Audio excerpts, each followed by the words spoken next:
권력자하고 친하다고 해서 범죄를 저지르고도 다 용서받고 서민들은 힘겹게 하루하루를 살아갈 때 누군가는 법을 어겨가면서 주가 조작이나 하고 이제 유신 통치보다 더 무서운 검찰 파시아 국가가 될 수 있는 거겠죠. 무덤에 있는 전두환 대통령이 부러워하겠어요.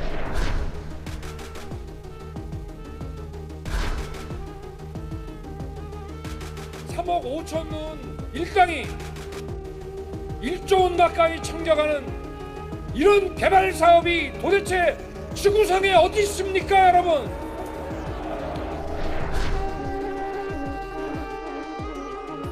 소고기 먹고 한 거 잘 아시죠? 자기들끼리 그래요. 그 집에 기생충이 살았나 보다. 여러분, 이 기생충 가족에게 대한민국 맡겨서 되겠습니까?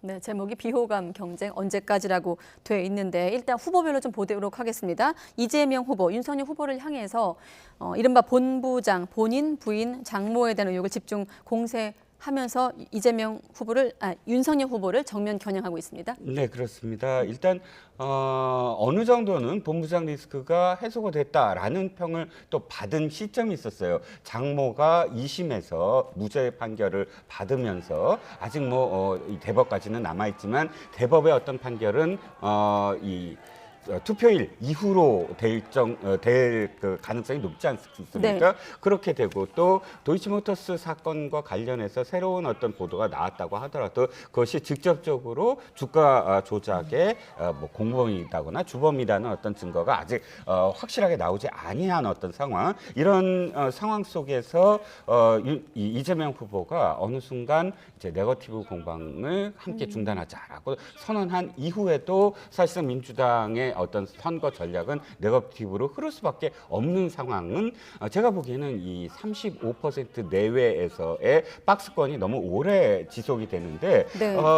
이 포지티브하게 전환도 해봤어요. 정책도 이야기하고 또 소확행도 많이 예를 들어서 지금 탈모 문제라든지 이런 부분들 굉장히 많이 쏟아냈거든요. 그런데 그것이 전체적인 어떤 박스권 탈출에 큰 어떤 기제로 작용하지 못하고 있다. 그렇기 때문에 역대 어느 선거도 사실상 이 정도 남겨놓고 네거티브는 계속 반복이 됩니다. 하지만 이 네거티브가 한 가지 안타까운 건 이미 어느 정도는 예를 들어서 미리 이렇게 그 주사를 맞았다고 할까요? 그러니까 이 부분과 관련해서 새로운 것이 아무리 나오더라도 네. 양쪽 다 이겁니다. 이것을 믿는 사람들은 계속 비판할 때고 이것에 대해서 안 믿는 사람들은 확증 편향으로 어떠한 것을 내놔도 믿지 않는 상황이거든요. 그럼 이게 부동층에 영향을 줄 수 있을 것이냐 또다시 돌아가는데 제가 보기에 거의 대부분의 부동층은 어떤 판단을 하고 있냐면 이재명 후보가 좀 차별화된 새로운 걸 좀 내놨으면 하는 바람. 현재 정권 교체에 전체적으로 50%가 넘고 있는데 윤석열 후보가 받고 있는 건 40% 내외이거든요. 그렇다면 그 10%가 저는 이 부동층이라고 저는 네. 생각을 해요. 그 부동층이 사실상 이재명 후보를 찍어주고 싶은데 그렇다면 현 문재인 정부가 어떻게든 좀 차별화된 모습이 원하는 어떤 층이 좀 있다고 생각하거든요. 그 안에. 근데 이번에 정치보복 프레임에서 이재명 후보가 차별화보다는 문재인 정부의 계승 쪽으로 갈 수밖에 없는 이런 상황들이 겹쳐버리면 네거티브 공방밖에 남지 않지 않는가. 윤석열 후보도 추복도 역시 네거티브가 계속 나오고 있으니까 네. 어쨌든 박스권을 탈출하려고 하는 그런 어떤 모티브로서 지금 계속 네거티브가 나오고 있는 게 아닌가 싶습니다. 네. 후보 차원에선 좀 본부장 의혹을 공세했다면 선대위 차원에선 수사지휘권, 그러니까 법무장관의 수사지휘권 폐지 등이 담긴 이제 윤 후보의 사법 공약을 두고 맹공을 펼쳤습니다. 사실 이 문제는 민변 같은 경우도 반발하고 있는 상황이기 때문에 선거를 한 3주 남은 시점에서 쟁점으로 좀 부각될 수도 있을 것 같고요. 어떻게 보십니까? 그렇죠. 저는 이제 공식 선거운동 지금 딱 3주, 21일 남았습니다. 오늘 이제 12시 넘어가면 20일 남았는데 네. 막판 선거의 프레임이 짜졌다. 이렇게 볼 수 있습니다. 우리가 길거리에 나가면 공식적인 현수막에는 이재명 후보는 경제를 얘기하고 윤석열 후보는 공정과 정의를 얘기하고 있는데 정작 선거는 어떻게 치러지고 있느냐. 민주당은 검찰 공화국이 되는 거를 막아달라는 게 핵심입니다. 여기에 네. 본부장이니 뭐 무속이니 이런 것들은 양념입니다. 반대로 윤석열 후보 측에서는 부정부패를 갖다가 심판하자는 게 핵심입니다. 그리고 거기에 뭐 법인카드니 뭐 소탐대실이니 이런 것들이 또 양념입니다. 네. 자, 이렇게 놓고 본다면 정작 현수막에는 정책 지배는 경제와 공정을 얘기하고 있는데 막상 선거는 어떻게 치르고 있느냐? 검찰공화국이냐 부정부패냐 이거 가지고 선거가 치러지고 있는 거예요. 그러면은 네. 이 프레임이 앞으로 저는 3주 동안 남은 3주 20일 동안 그대로 갈 가능성이 있다. 크게 변하지 않을 거다. 여기에 고명으로 얹어진 뭐 각종 그 네거티브들 이런 부분들은 아마 더 추가가 될 겁니다. 뭐 소금도 들어갈 거고 후추도 들어갈 거고 그게 얼마만큼 영향을 미칠지 모르겠지만 핵심은 나왔다. 검찰공화국을 막자는 것인지 부정부패를 심판하는 것인지 자 그렇기 때문에 이것들을 얼마나 효율적으로 이 부분을 국민들에게 잘 전달하고 또 이것이 정책과 연동성이 얼마나 잘 맺어지는지 이런 부분들이 향후에 이제 공식 TV 토론이 3번 있거든요. 이 TV 토론에서 이걸 얼마만큼 잘 국민들에게 호소력 있게 전달하느냐, 중도층에게 영향력을 미치느냐 이게 저는 결국 관건이 될 거라고. 네. 겉으로 내세우는 건 경제와 공정이지만 결국 이면에는 검찰공화국, 부정부패 어떤 프레임이 이미 형성이 됐다 이런 말씀이셨는데 그럼 윤석열 후보가 비판하고 있는 대목으로 넘어가 보도록 하겠습니다. 부정부패를 마치 정치보복처럼 생각한다. 최근에 있던 적폐수사 발언을 좀 의식한 발언이기도 한데 이재명 후보를 향해서 이렇게 공격하고 있거든요. 네, 그렇습니다. 발언은 어디에서 하느냐도 사실 그 의미가 다르지 않습니까? 네. 지금 전북 지역에 가서 이 정치 보복 프레임을 깨기 위해서 노력을 하고 있습니다. 즉 전북이라는 건 어쨌든 호남 유권자들을 상대로 하는 것이고 호남 유권자들에게 있어서 정치 보복을 한다라는 것이 인상이 지워지면 그나마 10% 이상을 받겠다. 그러니까 지금 그 박근혜 대통령이 처음으로 이 국민의힘 계열 정당에서는 10.1% 두 단위를 받았거든요. 네. 근데 일부 여론조사에서 20%까지 오른 적이 있습니다만 그럼에도 불구하고 실질적으로 투표가 끝나면 네. 득표율을 20%까지 받는다는 건 기대난망이지만 두 단위, 그러니까 두 자릿수는 무조건 해야만 한다라는 절박한 어떤 상황 속에서 지금 자신한테 돌아온 어떤 정치 보복을 할 것이냐라는 것이 아니다라는 걸 호남 유권자들한테 각인시키면서 이런 어떤 프레임을 깨고자 노력했던 걸로 오늘은 보여집니다. 네, 앞서 박 교수님께서 양념이라고 표현하셨던 대목인데 지금 국민의힘 같은 경우는 이재명 후보 특히나 이제 부인과 관련해서 법인카드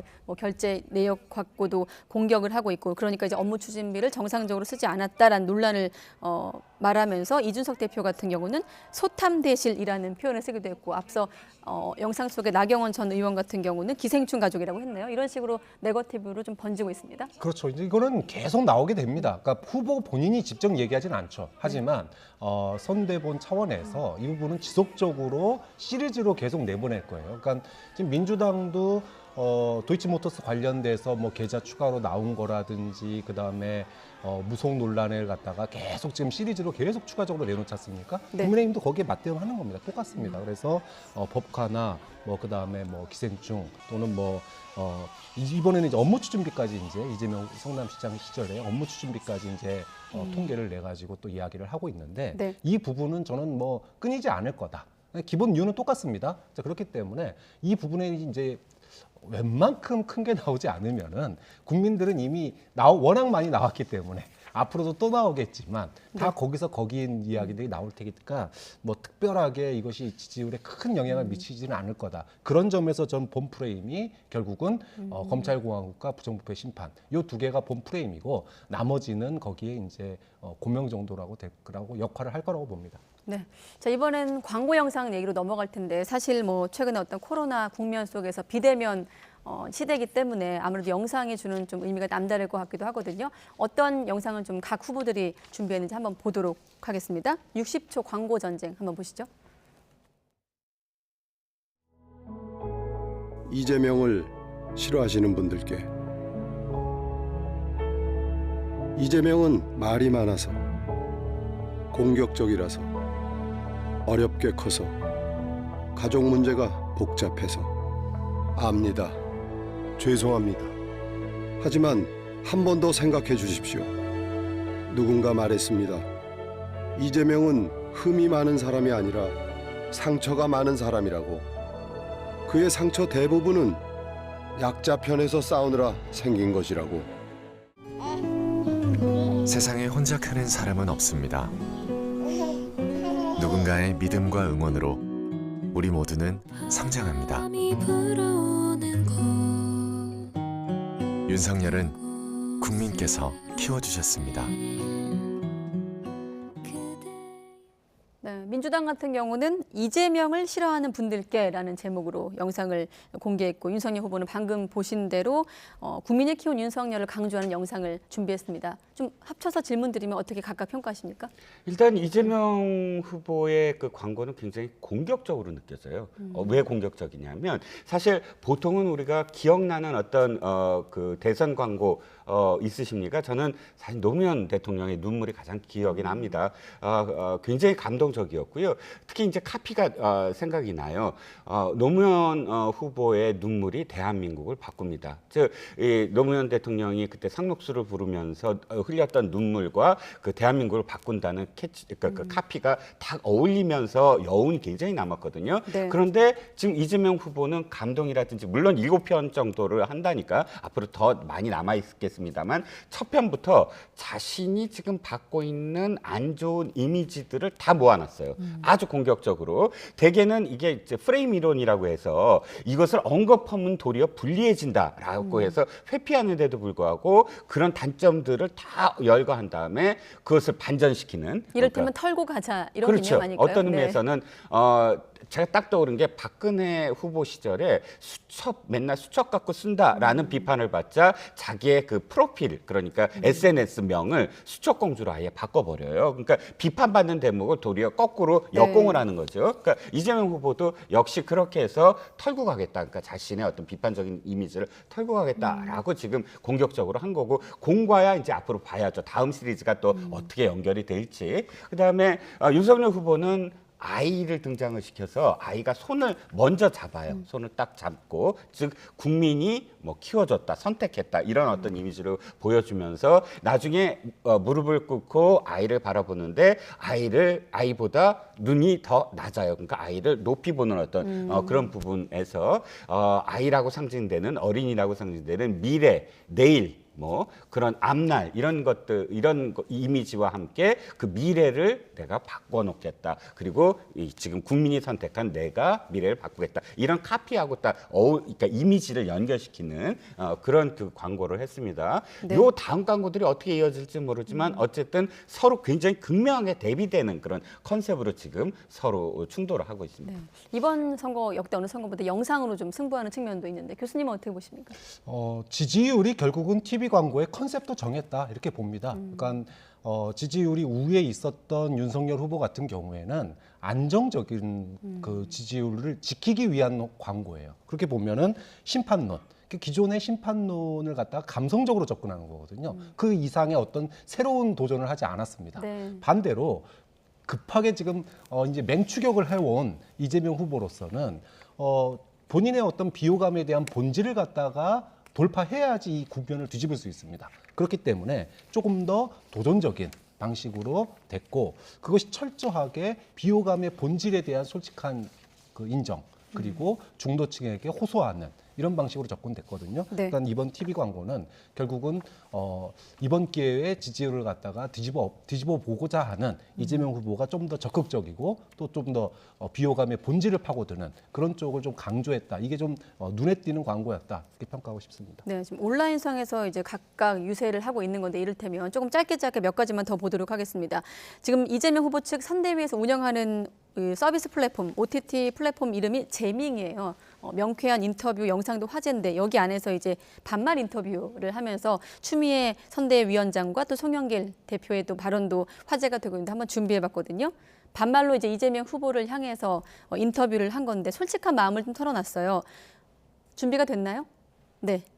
자, 추미애 명예선대위원장 그리고 송영길 상임선대위원장 준비가 되기 전에 제가 잠시 소개를 해드리면 자, 네, 준비가 됐네요. 네. 반말 인터뷰 중 이런 것들도 화제가 되는데 좀 앞서 그 이재명 후보가 좀 솔직하게 명상을 준비한 것과 좀 연결해서 본다면 어떻게 보십니까? 짧게만 여쭤볼게요. 네. 일단 OTT니까 이 지금 소구 대상은 20, 30대입니다. 10대부터 20, 30대. 네. 그런데 실질적으로 20, 30대가 이렇게 반말을 하면서 접근하는 것이 과연 얼만큼 지금 다가갈 수 있을까 하는 건 조금 의심스러워요. 그러니까 20대가 바라봤을 때 우리들의 어떤 어법을 그대로 흉내내는 게 중요한 게 아니라 우리들의 생각, 우리들의 생활, 우리들의 시각으로 담아내야 되는 것인데 단지 그냥 반말로 자기가 이야기하고 싶은 거를 그냥 이야기하는 것이 이런 어떤 OTT의 핵심이냐 좀 잘못 판단한 게 아니냐라는 반응도 있을 수 있다라는 생각이에요. 자, 특히나 이제 추 위원장 발언 중에 그대로 전하면 이제 이재명을 자신이 키웠다라고 하니까 댓글에 추미애가 윤석열을 키웠다라는 뭐 댓글도 좀 눈에 띄기도 하는데 교수님은 어떻게 보십니까? 글쎄요, 저도 이렇게 요즘 이제 MZ 세대가 20대가 직장에서도 반말하는 거 싫어합니다. 상사가. 그리고 학교에서도 반말하는 거 싫어해요. 그런데 이거는 오히려 친한 접근이 아니라 오히려 역효과를 가져올 수 있다. 좀 그런 점에서 그러니까 시도는 좋았지만 이 반말 컨셉 자체가 좀 거부감을 들게 만드는 측면이 있지 않느냐. 좀 그런 측면에서 민주당이 그 영상 같은 경우에는 저는 괜찮은 시도라고 보는데 네. 이 OTT 이 재밍에서의 그 반말 인터뷰 이거는 조금 이제까지 나온 것 중에 점수가 좀 오히려 역효과가 있는 홍보 아닌가 평가하고 싶습니다. 네, 제가 짧게 몇 개만 더 전해드릴게요. 로고송도 한번 준비해봤는데 각 후보별로 이재명 후보 같은 경우는 대선 테마곡이 나를 위해 이재명으로 되어 있고 뭐 이 밖에도 진또배기 같은 노래로 유세송으로 채택을 한다거나 뭐 아모르 파티 또 상상 더하기 여러분 뭐 아는 곡들도 있고 모르시는 노래도 있을 것 같습니다. 자, 국민의힘도 한번 보여주시죠. 공식 로고송 같은 경우 이제 공모를 통해서 뭐 이렇게 수상을 한 내역도 공개가 됐고 또 김광석 앞서 영상에서도 나왔습니다만 가수 김광석 씨의 바람이 불어오는 곳을 포함해서 쿨의 아로하까지 담고 있는데 이번 대선에서 좀 눈에 띄는 로고송이 있을까요? 아니면 좀 전반적으로 평가를 하신다면 어떻게 평가하십니까? 일단 전반적으로 봤을 때 역시 대선에서 이렇게 선택되는 곡은 후렴이 반복되는 곡 그리고 경쾌한 곡 이런 곡들이 계속 선택이 된다. 아모르 파티라든지 뭐 진또백이라든지 잘 알려졌지만 왜 그렇게 잘 알려졌냐면 후렴구가 굉장히 인상적이거든요. 그래서 나중에 이렇게 그 왜 수능 금지곡 뭐 이렇게 표현되듯이 그 후렴구가 계속 머릿속에 남고 그걸 대사했을 때 가장 핵심적인 부분이 계속 머릿속에 남게 만드는 그런 역할을 하는 곡들이 여전히 뭐 이렇게 그 선택이 된다. 그래서 트로트 곡이나 댄스 곡을 주로 선택하는 이유가 사실 아침에 그런 차량 만나면 좀 오후까지 좀 따라 부르게 되는 경우들도 있는 것 같아요. 그렇죠. 실제로. 가장 성공한 로고송을 무엇으로 꼽냐면요. 그 김대중 대통령 있지 않습니까? 1997년 선거에서 DJ DOC의 뭐 춤을 그러니까 관광버스 춤 추는 영상과 함께 DJ DOC와 춤을 그 노래를 김대중 후보가 선택을 해서 굉장히 히트를 쳤어요. 그 노래 역시 굉장히 가볍고 후렴구가 반복되면서 김대중 후보가 갖고 있었던 너무 무겁고 진중하고 이런 것들을 확 바꿔놨다라는 평을 받고 있거든요. 그래서 그 이후로도 이런 어떤 굉장히 댄스곡, 트로트곡처럼 가볍고 발랄한 노래들이 많이 선택이 되고 있습니다. 저는 가장 기억에 남는 곡은 바꿔. 바꿔. 굉장히 충격적이었죠. 가수 이정현 씨. 그래서 지금은 트로트가 대세다. 역시 여야 모두 트로트 곡들이 많이 들어갔고요. 근데 민주당은 전반적으로 약간 분위기가 빠른 노래가 많아요. 그러니까 좀 분위기를 갖다가 좀 바람몰이를 좀 하겠다 이런 의도가 좀 이 안에 좀 들어있는 것 같고요. 국민의힘은 조금 생각보다 빠른 노래도 있지만은 절반 정도는 또 이렇게 차분한 노래들이 많더라고요. 뭐 국민의힘에서는 국민들을 좀 코로나 시기에 위로하는 뭐 이런 노래 아니냐 이렇게 얘기를 하는데 역시나 이것도 아까 지지율 쫓아가는 입장에서는 어떻게든 좀 도전적으로 하는 거고 지지율을 조금 지키고자 하는 입장에서는 안정적으로 가는 거 아니냐 그런 측면에서 보면은 광고도 그렇고 로고송도 그렇고 지금의 어떤 선거 구도의 단면을 조금은 보여주는 것 같습니다. 네, 앞서 그 추미애 위원장과 송영길 대표 발언을 준비하느라 이재명 후보 측의 재밍만 소개했는데 이 밖에도 윤집, 윤석열 후보 같은 경우는 윤집 공식 홈페이지 이름이 또 정의당의 쇼츠, 또 안철수 후보 같은 경우는 안플릭스라는 이름으로 지금 온라인 플랫폼을 적극 활용하고 있는 모습인데 일각에선 좀 진정성은 좀 없고 MZ세대에 좀 큰 관심을 부르지 못한다라는 의견도 있는데 짧게만 여쭤보면 어떻게 평가하십니까? 그렇죠. 여기 쌓아놨으니까 와서 보세요잖아요. 정책을. 아니 정책을 국민한테 알리는 게 선거인데 여기 와서 보세요가 끝입니다. 그리고 네거티브를 해요. 그러면은 국민들이 이걸 얼마만큼 받아들일까. AI윤 같은 경우에도 초반에는 좀 관심을 끌었는데 네. 그 이후에는 뭐 그 확대가 안 돼요. MZ 사이에. 완성도가 굉장히 떨어집니다. 그 민주당의 OTT도 마찬가지고 그 재명인의 마을도 마찬가지고 전반적으로 청년들에게 다가가기 위한 새로운 시도들을 많이 하긴 했는데 이게 뭐 굉장히 뭐 그 청년 세대에게 바람을 일으키고 이런 건 없는 것 같아요. 노력들은 많이 했지만 흉내만 낸 거 아니냐 이런 이제 비판을 받을 수밖에 없을 것 같습니다. 보통은 IBM 선거라고 해요. 아이디어, 브랜드와 밈. 근데 밈은 많이 만들었어요. 양쪽 다 뭐 윤집이라든지 뭐 재미임으로. 그리고 아이디어 내고 있어요. 한데 뭐가 없냐면 브랜드가 없어요. 즉 그 자신들만의 지금의 어떤 공약이라든지 혹은 자신들의 포지티브한 가치를 브랜드화해서 청년들에게 다가갔어야 됐는데 브랜드 없이 그냥 무엇인가를 해주겠다, 뭐 수당을 해주겠다 이렇게만 그 점철되는 그런 상황이니까 양쪽이 차별화되지 않거든요. 양쪽만의 브랜드가 있어야 되는데 바로 그게 지금의 어떤 재미나 윤집이 실패는 너무 심한가요? 지금 시작했으니까 네. 좀 아쉽다. 아쉽다고 지금 표현할 수 있는 그런 기조라고 할 수가 있겠죠. 평론가님께서 브랜드가 없었다고 하는데 유서 현장에서는 좀 브랜드를 찾을 수 있을지 다음엔 유세 현장 볼 텐데 앞서 들으셨던 로고송을 오늘 하루는 멈추긴 했습니다만 치열하게 유세전이 펼쳐졌습니다. 이재명 후보 연설부터 들어보시죠.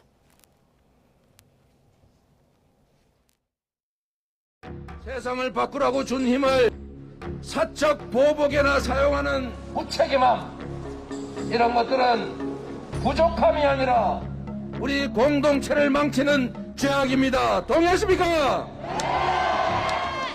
그래서 이 위기의 시대에는 위기 극복에 최적화된 위기 극복 총사령관이 필요합니다.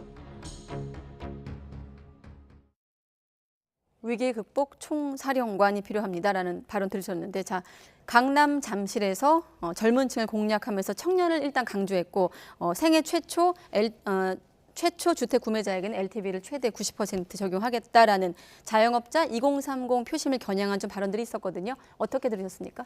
뭐 역시나 이제 이재명 후보의 컨셉은 경제 위기, 경제 살리는 대통령. 네. 요걸로 컨셉이 잡아졌어요. 그리고 서울에서도 특히나 2030 세대에 굉장히 집중하고 있는 모양새입니다. 집 문제, 대출 확대하겠다. 그다음에 주식시장 주가 5천 만들겠다. 그리고 18세 이하 아동 청소년 수당 지급하겠다 이러면서 젊은 층 공약에 공을 굉장히 많이 들이고 있는 그런 모양새입니다. 네. 지금 제가 딱 눈에 들어오는 건 이거예요. 강남에 갔잖아요. 그 송파 강남에 갔습니다. 그랬더니 이재명 후보가 이렇게 얘기해요. 부동산은 시장이다. 시장을 도외시하지 않겠다. 그러니까 양도소득세 완화하고 또 공급량 확대하고 사실 민주당 정부의 부동산 정책에 대해서 차별한다라고 이렇게 나서진 않았지만 구체적으로 정말 반기를 들지 않았지만 오늘 강남에서 한 발언만큼은 지금의 민주당의 부동산 정책과 정말 반대되는 지금 이 정책들을 내놓았어요. 즉 뭐 지역 맞춤형이랄까요? 네. 어쨌든 그것이 지켜질지는 모르지만 이 강남이라는 자신이 취약한 지역에서 어떻게든 교두보를 마련해 보고자 하는 절박함이 배어 있다고 할 텐데 네. 아까 그 로고송 하나만 말씀드리면 네. 이 국민의힘에서 아파트를 했더라고요. 아파트 윤수일의 아파트를 한 게 바로 부동산 정책을 비판하고자 했다니까 이 아파트가 어떻게 울려 퍼질지 또 거기에 어떻게 상대할지 좀 지켜봐야 될 것 같습니다. 네, 그럼 바로 윤석열 후보 얘기로 넘어가 보도록 하겠습니다. 지역주의 타파를 호남에서 외쳤거든요. 발언 한번 들어보시죠. 부정부패는 정치 보복의 문제가 아닙니다.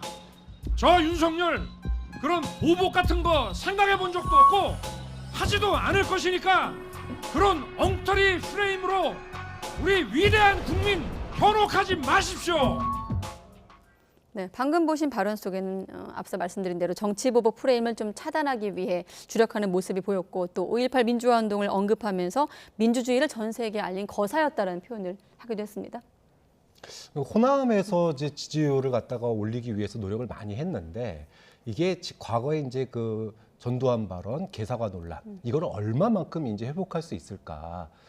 굉장히 이제 지금 그 호남의 유권자들이 이재명 후보의 결집도가 상당히 좀 낮았었는데 생각보다 낮았었는데 최근에 다시 또 결집을 하고 있거든요. 자, 이런 것들을 막기 위한 윤석열 후보의 이제 카드인데 과거의 개사과 논란의 그 실책을 얼마만큼 회복할 수 있을지가 또 이번 관전 포인트가 될 것 같습니다. 호남 투표. 또 한 가지 그래도 이제 그 국민의힘이 희망을 갖고 있는 건 지역 갈등의 대결도 중요하지만 그 안에 세대의 차이도 있다. 즉, 네. 한 지역 속에서 내 집단 강화 때문에 한 지역이 표가 몰아서 지금까지 그렇게 이 표심이 나타났지만 20대, 30대가 지역이랑 상관없이 지금 민주당이나 혹은 이재명 후보에게 이 지지를 하지 않는 경향이 있거든요. 네. 그렇기 때문에 호남에서의 두 자릿수 그 득표율을 지금 기대하는 것은 호남 내에서도 2030 그런 세대의 희망을 좀 걸고 있는 것 같아요. 그래서 오늘의 어떤 그런 그러니까 후보의 어떤 발언들도 네. 그 기저에는 2030을 좀 목표로 표적을 하는 게 아닌가 싶습니다. 네, 다음은 이제 단일화 그리고 안철수 후보 유세 전면 중단된 선거 분위기를 좀 여쭤볼 텐데 그 전에 국민의힘이 마침 저녁 시간에 기사에 따르면 김건희 씨 사진을 새로 공개했기 때문에 잠깐 보고 나서 배우자들의 어떤 공식 등판 질문까지 간단히 좀 여쭤보도록 하겠습니다. 자, 국민의힘이 김건희 씨의 새로운 사진을 공개했거든요. 네, 뭐 이제 곧 선거 운동에 참여를 할 것 같습니다. 네. 그런데 뭐 육성이 나오거나 뭐 이런 그 어떤 그 소리가 전달되거나 영상이 전달되는 형식이 아니라 사진이라든지 어떤 스틸컷 또는 목소리가 없는 행동 어떤 뭐 고아원이나 이런 데 방문하는 네. 그런 행동 사진 위주로 갈 가능성이 높다. 이렇게 놓고 본다면은 뭐 이거는 국민의힘뿐만이 아니라 민주당도 그렇게 갈 가능성이 좀 높다고 보고요. 네. 김건희 씨 부분은 뭐 안 나올 수는 없다고 봐요. 나오긴 나오는데 국민들의 어떤 그 비호감을 다시 되새기지 않는 범위 그러면은 좀 먼 거리 또는 소리 없는 화면 이런 정도로 후보를 돕는 그런 선거 운동을 하지 않을까 싶습니다. 네, 조금 전 지나갔던 김장환 목사였죠. 극동방송 이사장이 이제 김장환 목사와 함께 찍은 사진을 국민의힘이 공개를 하기도 했었는데 지난번 14일에 이제 비공개 방문하는 모습을 어떤 언론이 포착을 하기도 했습니다만은 네. 지금 사실상 나왔다고 볼 수밖에 없지 않습니까? 이 현장에 실시간으로 사진만 없을 뿐이지 어떠한 인사를 만나고 사진이 공개가 되고 또 그날 어쨌든 기자에게 직접적으로 어떤 인터뷰에 응하고 거꾸로 김혜경 씨도 사실 마찬가지거든요. 네. 광주에 내려간다고 했다가 선대위가 부정을 했는데 알고 보니까 실제로 광주에 내려가서 유력 인사들을 만났다라는 그런 내용이 나중에 또 보도가 되고 이런 상황이라면 사실상 등판한 거나 마찬가지다. 즉 앞으로도 그러니까 자원봉사를 하건 뭘 하건 뒤늦게 사진 공개하면서 이런 활동을 했다 또는 누구를 만났다 이런 자연스럽게 계속되면서 거기에 대한 어떤 반응, 여론조사의 반응과 함께 결정적인 순간에는 양쪽 다 함께 유세장에서 인사를 나누는 정도. 그러니까 거의 임박해서 투표일에 임박해서 유세장에서 둘이 함께 유권자들의 인사를 나누는 그런 어떤 그 수순으로 양쪽 다 지금 전략을 짜고 있는 게 아닌가. 거기서 지금 이미 시작됐다라고 보여지고요. 그럼 앞으로 추가 행보 좀 지켜보기로 하고